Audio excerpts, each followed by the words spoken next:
Welcome to the Tunepact Podcast. I'm your host, the punk rock pop, Lee Pierce. And today we're going to be talking about alternative marketing outlets like blogs and zines and podcasts. So today we're lucky enough to have in the studio with us, Rath. Rath, thanks for coming. Could you take a few minutes to introduce yourself and tell us why you're here? Thanks, Lee. I'm Rath. I am in a band called Rath and the Wise Guys. I do a podcast and magazine called Flock Party, and we host a lot of flock parties around here. That's awesome. That's actually, we've known each other for a few years just through the music side of it. Now we work together on the zine and stuff like that. That's why I thought you'd be a great one for this episode because as far as marketing goes in the world today, not just in the music industry, but it's just digital marketing. There is you see an occasional billboard or print magazine, but it's all dying out. I mean, even billboards are going digital, for Christ's sake. So nowadays it's just the digital marketing, and people mainly think of social media, rightfully so. I mean, it can make or break any company, let alone an independent artist, as you know. And people don't pay enough attention to that. There's a lot of other digital outlets out there, especially, there's online zines, there's print zines, there's blogs, a lot of blogs, a lot of people doing their own radio shows online and podcasts. And so that's why I wanted to have you on here, because I love what you do with your podcast, because you're always connected.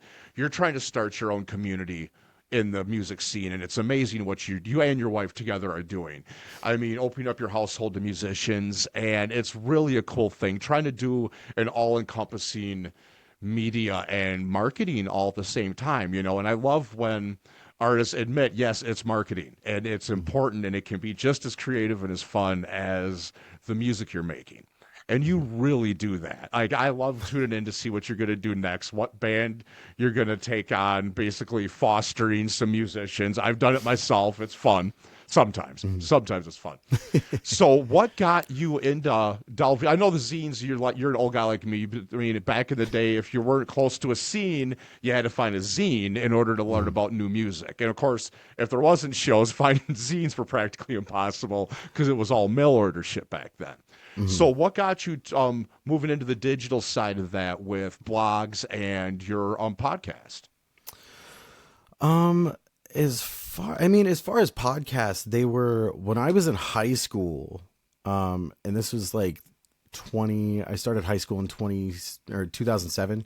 And so podcasts were like almost brand new and starting to gain this hype, but it was still really for nerds, which I was, but I was a music nerd. So it was a lot of people who wanted to be on the radio, but you're not going to school for it, or you just kind of want to DIY it. And I never had the money or the great equipment or the know-how to broadcast live back then and stuff like that. And so the podcast was like, hey, you host your own video or you host your own radio show, and you put it online, and hopefully somebody listens. And I've always wanted to do radio and stuff like that. So promotion of music has always been a huge thing to me. Well, yeah, exactly. The same thing. I've been promoting bands. For me, it's been 30 years since, I started high school in, holy crap, 90 or 91. I can't even remember. It's been a hot minute. So, but yeah, I've always been promoting my friends' bands and bands that I'm in, and promoting for venues and creating our own events and stuff like that too. And there was never ways to get that out. Back in the day though, you could get a hold of a local radio station and get something on the air if you had an event coming up. But there was really no way of just the DIY like there is today. I know a half dozen people that got their own radio shows, not even counting podcasts. I probably know 20 people that got podcasts. And you do it in a great way, though, because you are about the community. So, yeah, you use it to promote your own products, but then you're using it to build that network, too. Tell us a little bit about some good things that have come from that.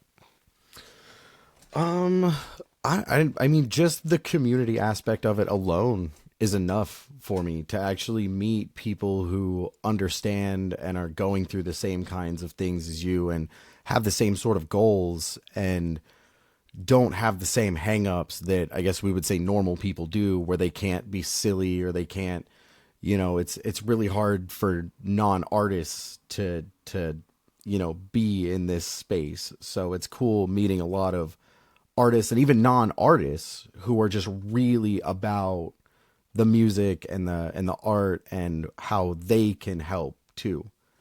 So I think just, making a giant family has been really awesome. Being able to take my own band on tour with the network and hooking up other bands is always really cool too.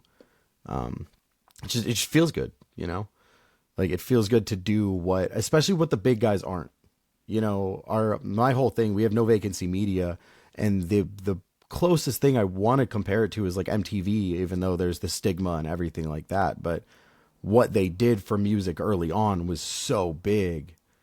And so my goal has sort of been like, well, even the mid-level and alternative sources aren't touching some of the lower stuff that it's in my face all the time. So somebody should speak up for that. Somebody's got to spread it around, because you could be the best band in the world, but if you're not in front of somebody, it doesn't matter. People, you still have to get in front of people. Oh, exactly. I could even tell you how many bands I know, yours included, that I listen to. I see the quality in the production you put into your music, your videos, your shows, everything you do, and I get mad because I'll say something about you guys, and someone will be like, "Who?" And I'm like, "How do you not know who they are?" Well, because you want to see your friends do good, but you want to see talented artists that deserve it to get the accolades they deserve and get the spotlight and success, whatever that means to everybody, but something different. Yeah. But I like how when it comes to especially the podcast, you set up, it is what it is. You don't try to do anything fancy. It's still very professionally done because you take the time to edit. Let's get into how you first started doing your podcast and what it takes for someone that wants to get into doing that. Because you use it for your own commercial. For 90% of it, it's I've got this coming up. I'm doing this. I'm doing this. I'm doing this, and it's brilliant. Because no one does commercials anymore. It's always just you've got a promo product, a new flyer, a new digital art, a short video. No one just gets on and talks anymore. With podcasts, people come on as guests, but no one just gets on and self-promotes. You're only your biggest fan. And if you're not your biggest fan, why the hell should anybody else be? And if you're your biggest fan, nobody can sell you like you can. And you're awesome at that. Tell us a little bit about what got you doing it and what steps you had to take to get to where you're at. So I would say my podcast journey started with me and my buddy. Man, we were probably 15, right in high school, and we just started High Radio. And this was before we even smoked weed. So it was just us being stupid and just making recordings that we thought we could be the next Tenacious D or something, and I feel like that's what a lot of people are missing, is thinking that they could be the next big thing, seeing that, not like end product, but seeing that Dookie level thing that's going to help you break out and just doing the things to get there. And so as far as starting, that podcasts are cool because it's one of the easiest things you can do. With a computer or even just with a phone, Anchor has a really great, well, it's not Anchor anymore. It's, podcast for Spotify for podcasters or whatever. And, you just have your phone. You can record the segments. You can playlist it. It'll make the whole episode for you, and you just post it. And you just talk about whatever you want. So like you said, if you have to give a reason for people to give a shit, so give them one, and being interesting. I think, especially right now, just being personal, the way that you're saying that I try to be, I just try to be open and upfront and just, this is who I am, because good music isn't enough anymore. People really want to connect with the people that they're talking to, especially in our scene. It's kind of always been that way. And so the more you reveal about yourself, the more people can connect and the more people understand your music and what you're saying and where you're coming from. And they just have another reason to listen, where it's like, I just want to hear what you have to say. And there's a lot of people who want to listen, as much as when you're in a music scene, it seems really hard, and it seems like people don't want to listen to what you have to say because they just have their own shit. It's not that they don't want to listen. It's just they've got a million of their own ideas, and it's hard to keep that in track, let alone what the next guy is doing. And like, that's why we're all friends. And that's exactly why I want to do what I do, so that the people around me feel valued and they understand that we are the shit. Like, we're the coolest fucking people out there, and we need to show people, like, if you're doing something, you're the coolest person out there, and you should know that. So, you know, everybody just needs that backing. Like, and I think that helps a lot. You know, it helps just build that confidence and helps other people tell their story. Well, exactly. Oh, excuse me. Like a lot. I mean, we still do the zine. I actually write for your zine now. I do band interviews and my column, standing in the back, the old guy's view. Yeah, it's right Flock there. party Flock right party. there. Oh wait, where is it? Oh, interview with Smoke Free Home. Yep, great interview too. The next one's gonna be even better.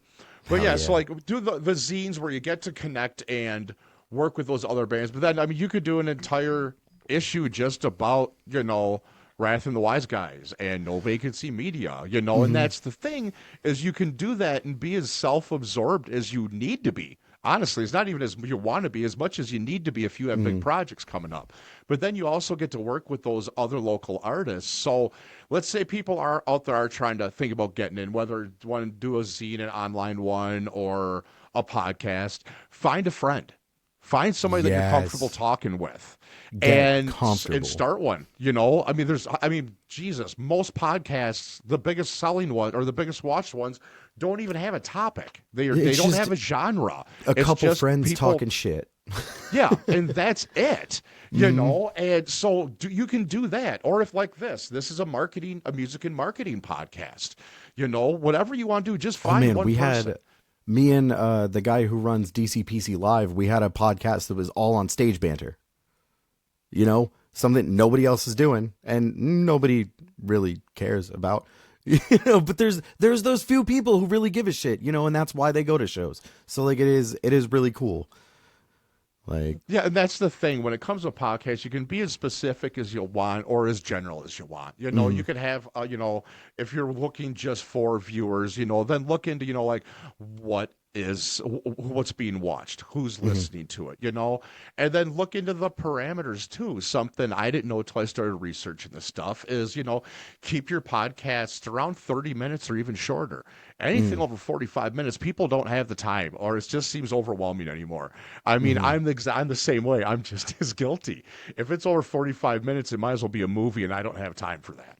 unless you got the Joe Rogan crowd, you know what I mean? They'll watch a 4-hour interview all day, but it's got to be super interesting, you know? Yeah, exactly. And that's the thing, is leave them wanting more. And you know, like I do if I have a guest that's going to be coming on, and I know I'm going to get I can get a couple good episodes. I've had 3 guests on now that I've shot multiple episodes with at one time. I had an entertainment lawyer, which, I mean, that was another friend of mine too, that we could talk any topic for 2 hours, let alone an actual Right. music and marketing topic. So we shot 2 episodes, you know, and did 2 35-minute episodes instead of doing that long one and risking that nobody's going to stick around for the end of it. I did the same thing with Hunter Jackson from Guar, and most recently, the CEO and founder of Puckerton Records. You know, having someone on the record label side of it. So when you when you can get guests that you know you're going to be able to talk with, and you know you can sit down, you've got good rapport with them, do that. Plan, say, hey, you know what? Let's do an outro halfway through, and we'll just keep right on recording. We'll edit into 2 episodes, and we just got 2 weeks worth of work done for podcasting to do. So now you can take your time in doing the editing and getting all that stuff right. But yeah, plan your time accordingly if you want to get into doing podcasting or any type of online broadcasting now. Because get the most bang for your buck, especially. And I think one of the number one rules about getting started is, I mean, 2 is don't be afraid to suck, and take whatever criticism you want.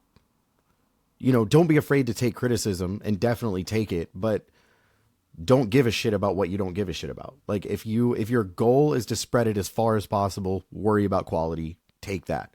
But content is what matters. People want to hear what you have to say because you're a different person. So just go at it, say stuff, edit it down. Don't be afraid to record twice, especially if it's just running with you and a friend or just by yourself. You know, I've recorded so many episodes a second time because I was just a little too giddy and I'm, trying to get shit out quick. And I'm like, man, this sounds stupid. Like, okay, well, I'm not afraid to suck. I still did it. I recorded it and we're going to do it again. Like, that's why we record. Well, exactly. That's why we're recording this. This probably won't be. Well, this is what is it? The middle of May. It's probably going to be end of June or July before this season light of day. It's Lot Take your Lizard's Day. time. Yes, nice shirt. I like it. I got Belushi Speedball on. Hell yeah. Always got to rep our friends, man. Mm-hmm. And that's what. No, I just did the whole networking episode with Hunter Jackson from Guar, and that's what we talked about. Is you always got to help your friends out. Yes, I wore your shirt. That was a big shout out to you. I think you're gonna be excited about that. I mean, that's just what it's all about, man. Like, it's when you meet someone who gets you jazzed up, you get jazzed up about them, and that's it. And I think people are afraid to get excited. I think people are afraid to get excited and look stupid and whatever it is. And I'm not afraid to look stupid for my friends.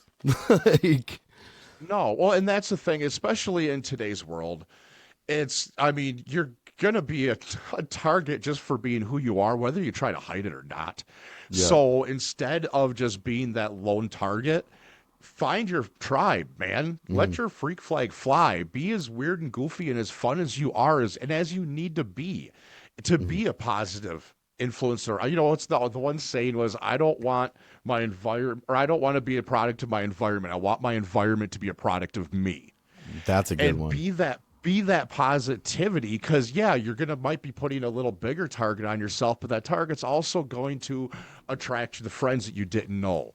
It's good. It's gonna, those allies, the people that you need in your life. So do that. Have fun. Do a little dance in public. Man, just it's worth it. It's just if it's not fun, what's the point? Right. And when it comes down to that, I say fuck with who fucks with you. Yeah, exactly. Be weird, and it's for the people who like you, not for the people who don't. Fuck them.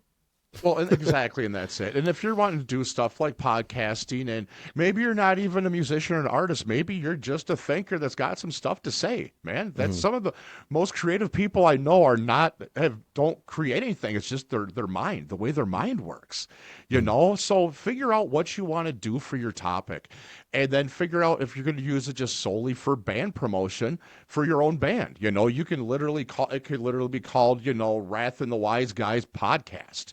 Right. However specific you want it, you can use podcasts as just another marketing tool. And if you're not sure you want to do it, find out who does have a podcast and get on there. And maybe you're going to find out, oh crap, I don't like that.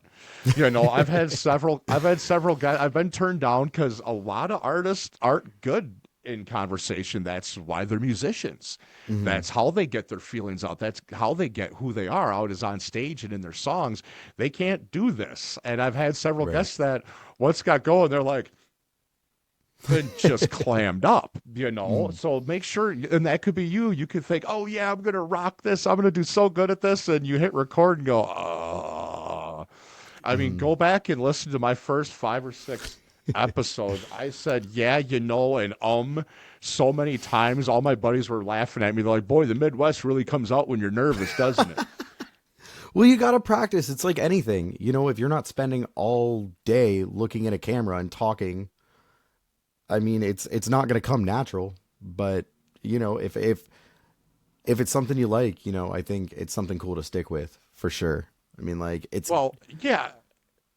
And like you said, getting a setup now is so easy. And you look at your end game, what you want to get to start up. Because, you could do, if you've got a laptop or a phone, either way. With a phone, you could do it. There's platforms you can record right on your phone. They shoot 4K. Get yourself a magnet mic. Get yourself a small magnet mic Bluetooth, and they're great. A lot of there's podcasts that they're just hold a little microphone now. It kind of drives me nuts. I don't know why. When I see them just holding their little tiny microphone for interviews. Right. I don't know. Just clip it. I got the clip, Yeah, if you got the clip it on and just talk. When they sit there to hold it, it's so weird to me. And they are so cheap. They're like $10. And decide on the look you want. Because, I think I did one of my promos, a behind the scenes one for the podcast, about when I've got to shoot promos and I don't want to set everything up. I have my microphone here, and I had my clip mic right here, and the microphone wasn't even plugged into anything. I was shooting to my phone. That's awesome. I didn't have my mixer out. I didn't have my power supply out, my laptop, nothing. Right. And you can do that. You know, if you don't got the money for a microphone, but you want to look good, go on eBay and find a parts mic. You can get one Yeah. for $10 shipped to you. Get yourself a $10 clip mic and clip it on the back of it. No one will know except me because I'm the one that told you how to do it. But there's fake it till you make it. You know, I mean, you can get a gamer headset for $20. And they got the mic on it too. I mean, my first band, we recorded with a $10 Rock Band USB mic into like Audacity, a free program. You know what I mean? Like it cost us next to nothing. Like it's so accessible these days and people still want to hear it. So especially if you can get better at doing the processing in back end and shit like that. Oh, it's so great. Well, and that's the thing, especially if you're recording and you're not going live, whether you're talking music or podcast or any type of broadcasting, it gives you so much leeway. Like we were talking about, when I was interviewing Belushi, Vinny from Belushi Speedball, I had a microphone issue. The gain was all messed up. The sound was horrible. I was able to salvage it. So I mean, you listen to it, or you could tell, you know exactly what was wrong. But I was able to salvage it. If that would have been live, and nobody would have I don't know how Vinny even understood me.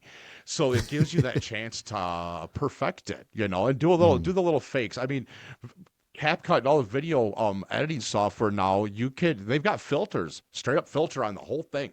You can make yourself look as pretty as you need to. If you have an issue, let's say you're in a room where you don't have great lighting and you can't open up a window or something like that, you don't have a ring light, you can adjust a lot of that in these free software. A lot of them in the platforms, we use Riverside for this. I can do the editing right in Riverside before I even export it. So do a little research and see what's out there. And like you said, I mean, it's all on how much time you want to put into it. If you want to just plop in front of your laptop, turn the camera on, record for 10 minutes and hit post, that's all you need. You don't even need titles if you want. You know, you can do that when you're naming the file or whatever you're putting it on YouTube or whatever. So you can go as simple as you want or as complicated as you want, but just decide, you know, are you just out there, you need this as a quick way of advertising, or are you trying to form a network? How professional, you know, like, because you don't want to ask somebody on or to look at this if you're like, I'm kind of embarrassed by the quality. Well, then don't hand that out to the next step in your ladder of success for someone you're trying to make a connection with, you know. Right. It's same as, you know, when you're cold calling people, have a good line. Don't be like, hey, I got something maybe coming up you might kind of want to think you might know about. No, you got come at it with what you want to, you know, and make sure it looks good too. Yeah. And I think it's most important to just have fun with it when you're doing it, because it makes that, if you're not worried about having the best product up front and just, you know, getting hung up on putting out the best product possible, and you sort of just make sure you're having fun with the journey, because that makes the learning part of it fun too. You know, you can get really into the editing part of it and really into pre-production and the writing aspects of it. And, you know, it becomes fun to craft a really good product, you know, if that's what you set out to do first. And it's not just like, I gotta promote the fuck out of my band. How am I going to do a podcast? And I got to make sure I'm promoting. And it's like, dude, just have fun. What part of it excites you, you know? Well, exactly. And that's the thing. Oh, well, when I started this one, this is the first, congratulations, you get to be the first guest in the new studio with the new setup and everything. I love it. I was in a room that was like 20 by 40. Like it was an echo chamber, and that was with blankets hung up and everything. And now I've finally got a 10 by 12 room, soundproofed with proper lighting. It took me a while, but I knew that people were going to tune in because of the content. And well, you see the amount of prep I put into each episode. I research the guest. I decide what, because it is a marketing podcast. Yeah, there's a lot of musicians who I'd love to have on, but there's nothing that sticks out about marketing that would make for a good episode, you know? So I look at each guest, I decide what's okay, like, hey, like you, like with the podcast and stuff like that. You know, when I had Vinny on, it was about unique marketing, you know, and then I figured something that's really good for each artist, that they've got a unique viewpoint on. And then I research the topic and find out what people are talking about. And then I get those questions to the guests. And I put as much planning into it as possible. So day of to sit down, I hit the switch and I'm ready to roll. And I was trying to make sure the guests got the questions and the topics so they're comfortable too. Mm-hmm. Because when you're doing a podcast, of course, there's always going to be, yeah,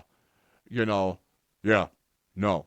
It's going to be a question and answer vibe, no matter how you try not to, but you want it to be as conversational as possible, which is why you always end up getting off topic, but that's usually when you have the best episodes too. Right, right. So what are some issues you've ran into with doing the podcast? Was it, I know you're kind of a bit of a perfectionist. Was there an issue with you didn't feel the quality was right, or was it the extra time, or was it finding outlets for the podcast once you had it recorded? So definitely in the beginning, I was worried about quality. I used pretty old equipment. And so, I knew my audio was going to be up to par and stuff like that, but I'm still using a built-in webcam on like a 2015 iMac. So I'm at 720p. I can't even, and I'm like, well, I can get a webcam and I can do stuff like that. And then, my background is just my bedroom and I put a couple guitars around. And so trying to work with that. But honestly, a lot of it is just trying to stay motivated. I go through the weird depressive phases, and I'm honestly like, it's weird. I'm pretty comfortable in my life where I am. And something about that makes it really hard to create because I don't feel like I need to. And so I have to create that need. And, the need is there. I love my friends and I want to tell them what I have going on. But when I'm also behind the scenes working on my stuff and I'm like, hey, we have this new video we're working on. And like, it's probably going to be like 3 or 4 months till something like that comes out. So I don't want to just keep rehashing every week that like, hey, we're working on this video. And like, but what are you doing? And so that and like staying creative, always wanting to add something different and not knowing sure exactly what. And, I spearhead the podcast at least 100% like by myself. So it's always like, what segments should I add, or what are people going to want to listen to? And that's a really stupid thing to get caught up on. If your whole thing is to showcase yourself and your friends, it's like, dude, they want to hear you and whatever you have to say. So be a really good DJ, I just get hung up on stupid stuff like that when it's like, dude, literally go in there and record. If you record a couple minutes every day, you're going to have an episode. And honestly, that looks even cooler than recording it all at one time. It looks like you're kind of manic or you have some cool cuts or like, there's creativity in everything. And it's very easy to get hung up on what's next. Just gave me a good idea for a segment for your podcast I might help you with. I'm always in the middle of the night. I have to get up and I'll record something into my phone because I'm too lazy to write it out or type it out. Something, whether it's a song or if it's a story or if it's an article or something like that, or a video idea or a guest I want to have on. Mm-hmm. I'll start we need to start videotaping those. Yeah. And those notes we need to start videotaping those notes to ourselves, and we should edit together and do the segment of that. That is something that would be fun to watch, because that's one thing I tell everyone I work with, whether it's on here or it's at the record label. When I work with artists, is fans want to know you. Mm-hmm. Because if they know you and connect with you, they're going to connect with your music. And those are the fans that buy the albums. They want the vinyl. They want it on CD too. They come to your shows. They buy your merch. They share your posts on social media. Those are the fans that end up working for you. They're a walking billboard when they leave the house. They're sharing everything you share because they feel like part of it. Because people it's important as humans to be a part of something bigger than ourselves. Whether it's a band or a sports team or what it is, we have to have that connection. And when fans can connect with a band like that, it's so awesome and it's so easy. Mm-hmm. And the best way is, don't be perfect. Do like you said, like, hey, take 30 seconds every day to record a little bit of a video and do that stuff, because that little behind the scenes stuff can edit together an entire episode. You know, I do Exactly. that with shooting promos. They want behind the scenes stuff for the podcast. I filmed while I was remodeling the entire studio. Mm-hmm. So I've got promo material for months with stuff I already needed to do. And people want to see who you are, why you do what you do, Mm-hmm. and that helps them connect with you. So yeah, doing those short things like that is just, it's a great idea. It's an easy way to connect with fans too. Mm-hmm. I think one thing, and it's fucking exhausting, but always be doing something. Like as an artist, I feel like your kind of job first as an artist is to push boundaries and learn about yourself and the world and the universe and like what is going on. You know, that's your first is just trying to figure out what the hell life is. But being a public facing artist, I think one of your biggest jobs is to live a life that other people can't. And so if you're always, I'm not saying every single idea you have is great, but the more times you say, yeah, I'm going to do that, and then put it out there and then show people, or just go somewhere random and just film yourself doing something. Most people they're boring and they want to live vicariously through you. So just be exciting in whatever minute ways possible. And having a podcast and curating a zine and the punk rock yearbook that we did is a great fucking way to do that. Yeah, it is because like it's. I mean, it's all about showcasing stuff and always creating. Mm-hmm. Because if you stop, I know everybody's got to take a break, but you still got to find something to keep it going because it gets Mm-hmm. stagnant real quick. It's Yep. real easy to fall. I mean, you get working, you get motivated. Maybe it's manic. I don't know. Right, But you right. get moving. You don't want to stop. You don't want to stop. You're like, no, all right, I did a lot. I'm going to take a breather for a bit. And then next thing Mm-hmm. you know, it's been 3, 4 weeks since you did anything. You Yep. got to keep that momentum going, whether it's a 30-second video to post up, or Mm-hmm. like you said, let's just start filming 30 seconds to a couple minutes every day and cut it together at the end of the week. Oh, holy crap, you got a 25-minute podcast and you didn't even do anything other than Yep. what you were going to do anyways. Right. And even if it's not, if you have a problem with like schedule and stuff, like you're super ADHD like me, and like it's hard to just, I can't wake up and do the same thing at 8 o'clock every morning. I'm sorry, I can't. But if you turn it into magic and you ritualize certain things, well, it's like, no, well, I have to get this part done every day. I have to get this part where I film my 30-second reflection or I write my thoughts. And that just, it keeps your brain moving and in a toe into the creative space at all times. You know, whether you just ritualize your one thing you have to do every day, and you build, it builds every day until now you've written 6 albums and you're like, fuck, I don't know what to do with this. Oh, exactly. See, that's what I always try to. You got to keep the brain going. Like I'm pushing Mhm. 50 now, so like I'm feeling things slowing down. So I Right. always try to. I read a little every day. I write a little every day. I try to listen to a new song or even a new band every Mm-hmm. day. I try to find something that's gonna stick or trigger something else. And the next thing you know, I'm like, oh crap, now I'm writing 4 pages instead of just a paragraph because something I read or that new band that I hadn't listened to before sparked something in me. You Mm-hmm. know, and it's important to keep creating like that and having outlets for it. Mm-hmm. Yeah, and I think So, you just got to remember that it is work. It sucks. It is work. It's all work, but we're gonna work until we die. I mean, this is America. So, you know, you can find work that you enjoy doing and you can do the work you want to do, or you can just do the work that everyone else tells you to do and consume. You know, you have a choice, and there's nothing really wrong with that one, but you know, you're gonna feel like you didn't do anything. So, yeah, oh, exactly. You got to have that feeling of accomplishment. You know, you got to get that dopamine. You got to mm-hmm. got to do that Right. dopamine mining. You know, whatever it takes. Whether that's that little projects every day, or you see an end game and you're making progress towards it. Right. All right. Well, we'll do one more marketing question, then we'll just chat a bit. So, with doing the podcast and the zine and like the online and what combination have you found works really well with combining that with standard social media platforms like Meta and everything else? Um, I've found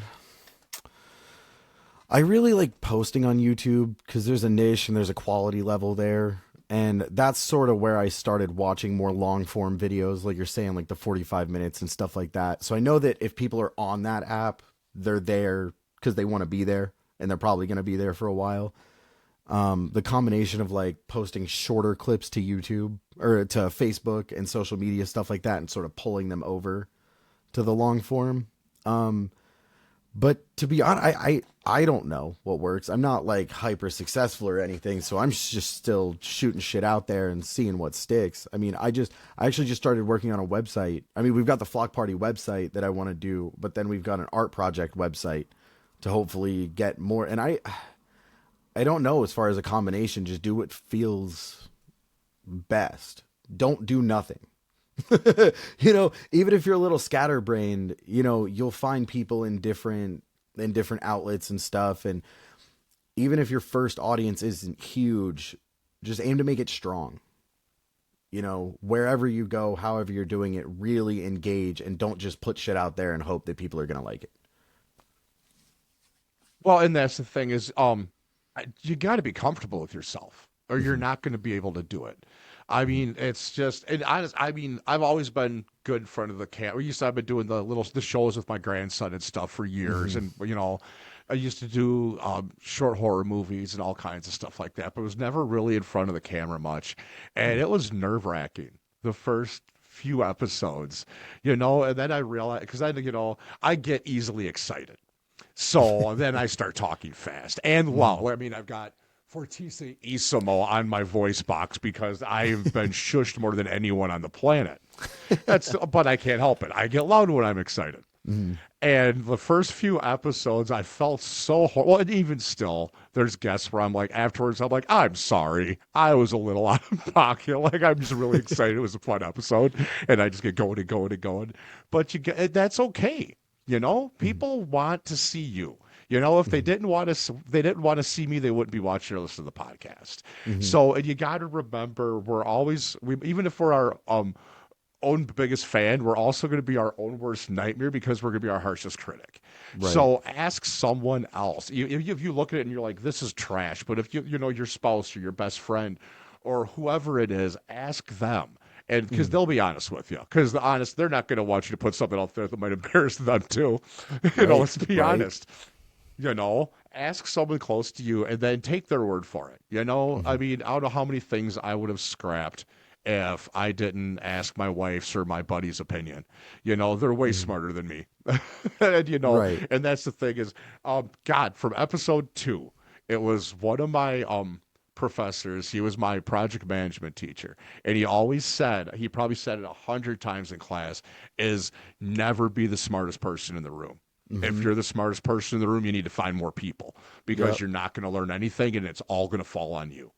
So surround yourself with positive people that can help you get through, whether it's a hiccup and like you actually have a technical issue, or you're overthinking something, which is usually you're the same way. That's what gets in the way of ourselves is ourselves. So yeah, and it's really funny you say that, because I'm also very good at like getting my friends to chill out when they're like, oh, it's just no good. And I'm like, dude, like, who cares? First of all, who cares? Like, put it out and do it again. Like, you know how many movies are made like 100 times before you see them?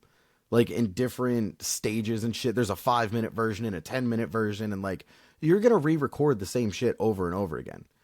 Just do it. See who enjoys it now. Like, yeah, because you might be overthinking it, and that extra 6 months of production you want to add on to it might take away from it, where the people that you want to, you know, your fan base, your target market might like it better the way it is now, you know? Yeah. You got to do those control groups, you know, marketing's everywhere. You know, marketing's the same anywhere. It doesn't matter what industry you're in. It doesn't matter if you're making products for a store, or if you're making music. Do a test market. Find some of your closest friends that are still fans too, and say, hey, what do you think of this?